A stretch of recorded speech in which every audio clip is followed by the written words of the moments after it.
Hello and a very warm welcome back to the garden. I am in the polytunnel because I'm sheltering from a rare spot of rain, and today's video is about all of the crops. There's over 20 crops that you can sow in July for self-sufficiency. So July is a real turning point because you kind of start thinking about all of the ways that you can plug gaps, because there's going to be a lot of harvesting over the next few weeks and empty gaps that you can then fill with other crops. So I'd say treat most of the crops on this list as really good ways to plug gaps, and I very much have this attitude of plant things now and then think about how you maybe preserve them later on, because just the idea of having living roots in the soil is really important. As well, there are going to be some key crops that are going to be harvested and cleared, for example onions, and maybe you don't have anything ready yet to succession plant the onions, so you can actually choose to raise in modules a bunch of these different crops ready right now, so when you harvest the onions, those can go straight in. And if you're in the US and you want some really high quality module trays, they are all available over on my shop huw-richards.ck.page, all of the different container wise trays that I use and love. Because of the sheer amount of crops, I'm just going to run through them nice and quickly and just mainly highlight the key benefits that each crop provides, especially for self-sufficiency. So we'll start off with French dwarf beans. These are great because they are low growing, they have a single stem, and it means you can plant them right on the edge of a bed and they can lean over kind of onto the pathway. They're really good for plugging gaps and they just taste really nice. In terms of preserving, there's so many options to choose from. Now July is a cut-off point for a lot of brassicas, but there's three kind of main brassicas in particular that you can still sow in July. So you've got your like autumn and winter cauliflowers, you've got kale, so many different varieties of kale, but kale grows really well from July sowings. And the other one, of course, is spring cabbage. Spring cabbage provides you with a load of really nice leaves over the hungry gap, and it also heads up in May and June, providing you with a nice little head of cabbage to enjoy. The cauliflowers will work outside if you're in zone 8, but if you're in a slightly cooler zone, what you can do, if you have a little low tunnel or hoop tunnel, you can then transplant the cauliflowers and grow them on in there and still enjoy a really nice harvest later in the year. Another crop is pak choi. Pak choi is a lot of fun. Pak choi brings me joy. It is a great one for plugging any kind of gaps. It grows really fast. There's so many ways that you can use and enjoy it in the kitchen, whether you're going to use it fresh or whether you're going to preserve it or create a kimchi, for example. Sam's made me an amazing kimchi out of pak choi. It's really productive for a small space, suitable for containers as well.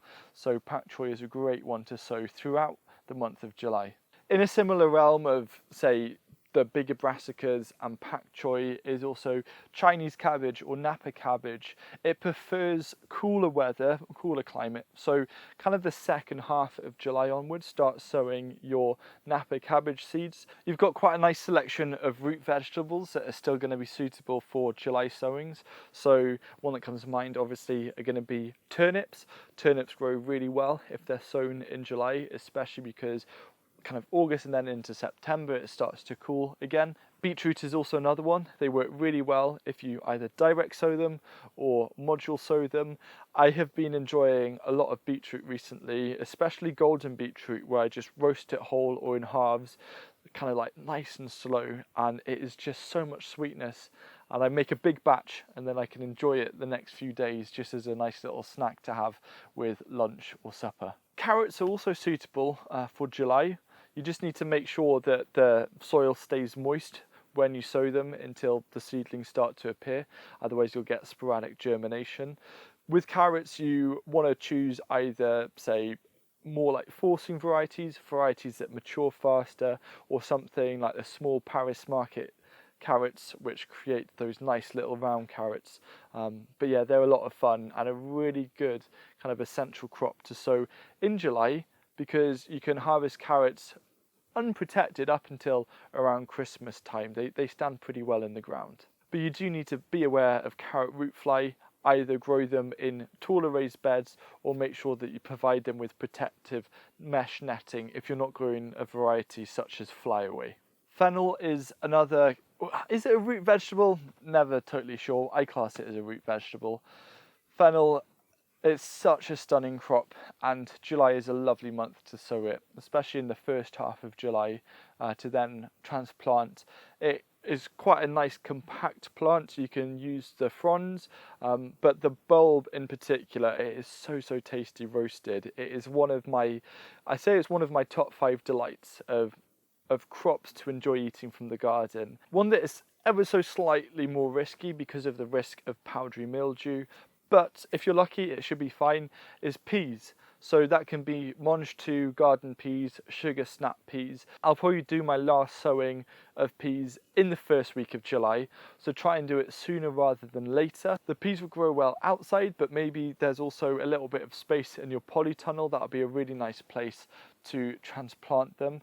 Or you can grow dwarf varieties of peas to grow outside under covers like low tunnels. One crop that I really enjoy are spring onions, and these are great. I really like growing them directly, so wherever there's maybe a little bit of a crop harvested and you can fit a little row, even if it's 2 or 3 foot or like a metre of just spring onions, that's a really nice thing to sow in July and enjoy their flavours over autumn and into early winter. Continue succession sowing lettuce. In July you can start to think about winter varieties of lettuce. If I was to grow winter varieties of lettuce, usually I'd kind of start them off more August time, but July is a perfectly good month for lettuce. And of course, thinking of fast growing crops, a bit like lettuce, you've got radish. You can still sow your summer radish for a nice quick turnaround, but July is also when you can start sowing winter radish. So there's certain things like daikon radish, but I really love Spanish black radish. That is absolutely delicious, stands well in the ground, grows nice and big. With winter radish, you want to space them wider than you do for summer radish, just because they need a little bit more light. When you actually, this is an important point, when you transplant things when the light is starting to go down again, space them out a little bit more, because every little bit of sunlight that they can enjoy is really important, and when they're overcrowded, less of their leaves have that direct sunlight, so the efficiency of photosynthesis is reduced. Another really strong contender for direct sowing in the month of July, but also suitable in modules, is chard, say Swiss chard, perpetual spinach. I've started harvesting Ford Hook giant chard. I'd throw that into the mix for July as well. All of these things, they grow really well and they will provide you with a lot of food over autumn.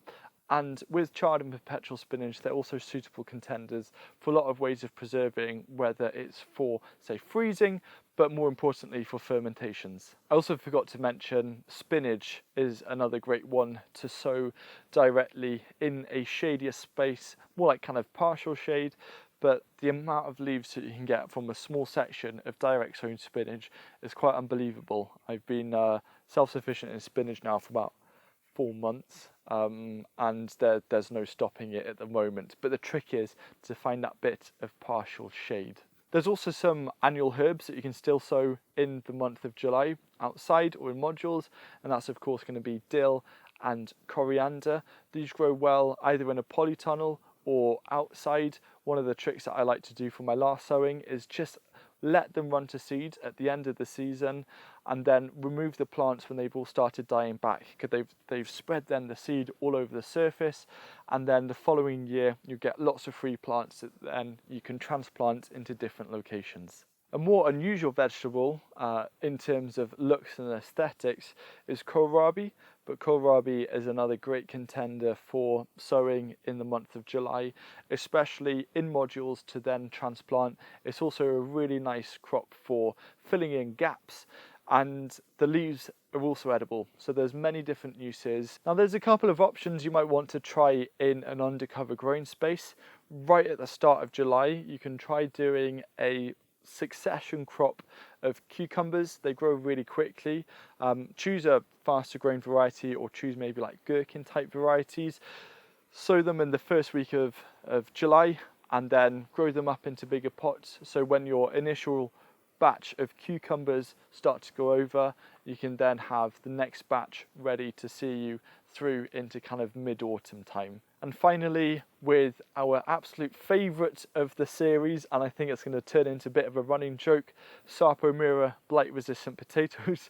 You can do those in July as well in pots that you can then bring inside to have fresh potatoes as a harvest on Christmas Day. How about that? If you're interested in crops where you don't have to worry about sowing them on a monthly basis because they just grow themselves by reseeding, this video right here is one for you to watch.